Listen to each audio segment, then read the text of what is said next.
In today's episode related to Pathetique Sonata by Beethoven, we'll be talking about the jumps, the technical challenge of jumping in the second theme of the first movement, starting with bar 51.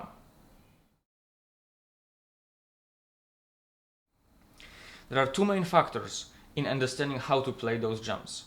One is that very often we focus on the jump itself, on the note we are going to, but we forget that the quality of where we jump from is equally important.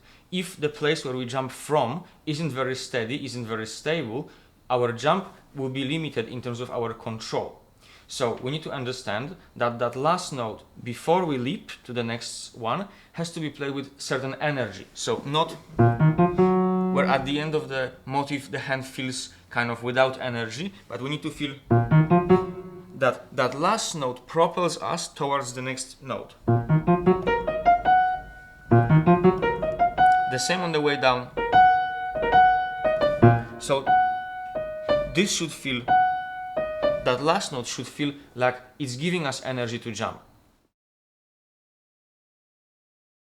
Now the second aspect of jumps have to do with our use of thumb. So our hand in general finds its position from the thumb. It's a very important finger, but how we approach the thumb movement is very important for its comfort. So what commonly happens in this section is that once we play these first four notes, our thumb gets kind of thrown in a sideways motion to the next note without giving it a proper way of playing, proper comfortable way of playing. So after playing this note, we should feel that the thumb still lands on the note this way. So ta ta ta tam, and then this is the motion. We want to approach that next note this way. So not ta ta ta tam, and then like this, sideways, but ta ta ta tam, tam. Yes, have a look. So in a slow motion, we still have time to do this. On the way back, we must do the same thing. So not and then glide like this, but after finishing, so again we open the hand up and land on the thumb in this motion.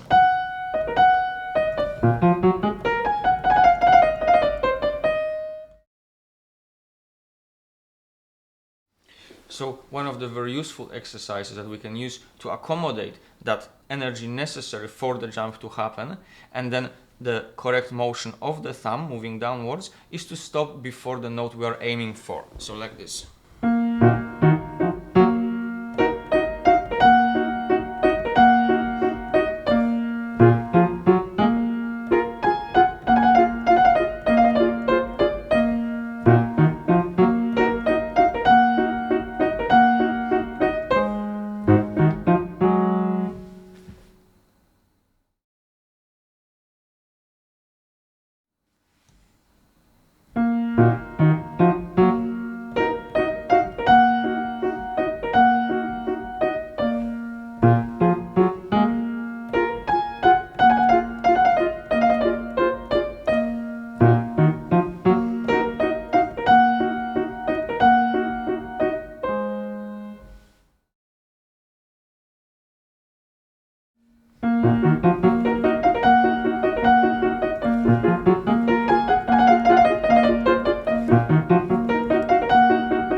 We must realize that the thumb notes, the notes played by the thumb, they are not accentuated in this music. We kind of go towards the first beat, we avoid accentuating the first note played by the thumb.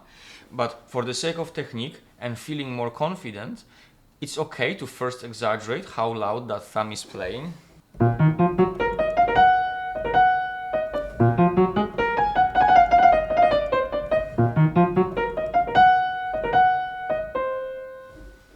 And once we feel comfortable, we can then quiet that thumb note down. Finally, make sure that on every note of those staccatos in the right hand, that your hand has a chance to go up and down comfortably. That you don't squeeze the sound or force it through to the keyboard. I hope this helps. Thank you. Bye.